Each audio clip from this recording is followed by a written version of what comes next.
इधर भाजपा के एक नेता ने अखिलेश यादव को बताया था गुंडा। उधर अखिलेश ने फोड़ दिया बीजेपी का भांडा। रो रो कर पूछ रही थी बीजेपी ये आपने क्या कर दिया। अखिलेश को फंसाने चले थे बीजेपी के एक नेता।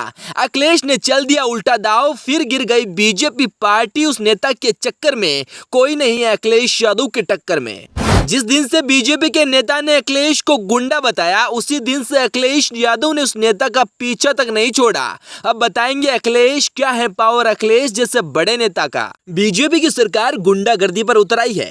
दरअसल बात यह थी कि जयप्रकाश नारायण इंटरनेशनल सेंटर के अंदर जाने से बीजेपी के नेता अखिलेश यादव को रोक रहे थे, लेकिन वहां अखिलेश यादव का एक अलग ही रूप दिख गया। अखिलेश यादव बुधवार सुबह करीब 11:30 बजे बस से जयप्रकाश नारायण इंटरनेशनल सेंटर पहुंचे। यहां पुलिस फोर्स ने उन्हें अंदर जाने से रोकने की कोशिश की। गेट पर ताला लगा दिया गया, टीन शेड की दीवार खड़ी की गई थी, लेकिन ये सब भी अखिलेश यादव को रोक नहीं पाई। अखिलेश करीब 8 फीट ऊंचा गेट फांदकर जेपीएनआईसी के अंदर घुस गए। जेपीएनआईसी के अंदर जाकर उन्होंने जयप्रकाश नारायण की मूर्ति पर माल्यार्पण किया। बीजेपी के नेताओं की गुंडागर्दी नहीं चलेगी, अब तो सिर्फ समाजवादी पार्टी की सरकार चलेगी। खुद कहते हैं समाजवादी पार्टी में गुंडे हैं और खुद ही गुंडागर्दी पर उतर आते हैं। आखिरकार बीजेपी के इस नेता को अखिलेश यादव ने अपनी भाषा में जवाब दे दिया। बीजेपी के उस नेता को मुंह पर ही जलील कर दिया। योगी के इशारों पर बीजेपी का ये नेता घमंड दिखा रहा था, अखिलेश ने एक झटके में तोड़ दिया। जिस कन्नौज से अखिलेश यादव ने अपनी सियासी पारी की शुरुआत की थी, उसी कन्नौज में 2019 में बीजेपी ने अपना कमल खिला दिया था। तब से ही लगातार कन्नौज के बीजेपी के सांसद सुब्रत पाठक अखिलेश यादव पर टिप्पणियां करते रहे थे। हर बार अखिलेश यादव ने सुब्रत पाठक को पक्ष दिया था, लेकिन योगी के इशारे पर सुब्रत पाठक ने कई बार अपनी हदें पार की। लेकिन इस बार सुब्रत पाठक अपनी रणनीति में फंस गए, लेकिन योगी कानून व्यवस्था के नाम पर पुलिस का इस्तेमाल भी कर रहे थे।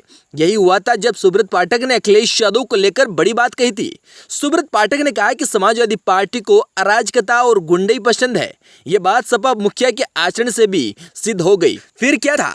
फिर तो अखिलेश यादव को गुस्सा आना ही था। आखिर अखिलेश यादव को अंदर जाने से क्यों रोका गया? क्या अखिलेश यादव बीजेपी के काले कारनामे को बताते हैं? क्या अखिलेश यादव गलत करते हैं? जी हाँ, बीजेपी को यही बात पसंद नहीं आती है, इसलिए अखिलेश यादव का हर बात में रोक टोक की जाती है।